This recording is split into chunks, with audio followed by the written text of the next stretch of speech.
আনোয়ারা উপজেলা শাখা শহীদ জিয়া স্মৃতি সংসদ নবগঠিত কমিটির সহসভাপতি পদে স্থান পাই সাবেক ছাত্রনেতা মোহাম্মদ আফসার।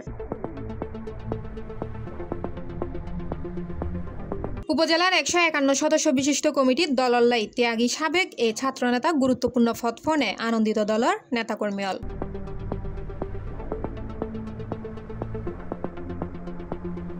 এনডি সহসভাপতি পদে স্থান ফোনে ফুল শুভেচ্ছা জানাই আনোয়ারা উপজেলা বিএনপি সাবেক সিনিয়র যুগ্ম আহ্বায়ক এম মঞ্জুর উদ্দিন চৌধুরী। এছাড়া বরুমছড়া ইউনিয়ন বিএনপির বরুমছড়া ইউনিয়ন স্বেচ্ছাসেবক দল ও 7 নম্বর ওয়ার্ড বিএনপি ফুল দিয়ে শুভেচ্ছা জানায়। এ সময় উপস্থিত আছেন বরুমছড়া ইউনিয়ন বিএনপির সাবেক সাধারণ সম্পাদক মোহাম্মদ আনিস, মোহাম্মদ ইব্রাহিম, সাংগঠনিক সম্পাদক ইদ্রিস, ইউনিয়ন স্বেচ্ছাসেবক দলের ভারপ্রাপ্ত আহ্বায়ক ইঞ্জিনিয়ার শহীদুল ইসলাম, উপজেলা সাবেক যুগ্ম সম্পাদক শফিউল আলম, জাহাঙ্গীর ও ইমন সহ আরো বতকেও।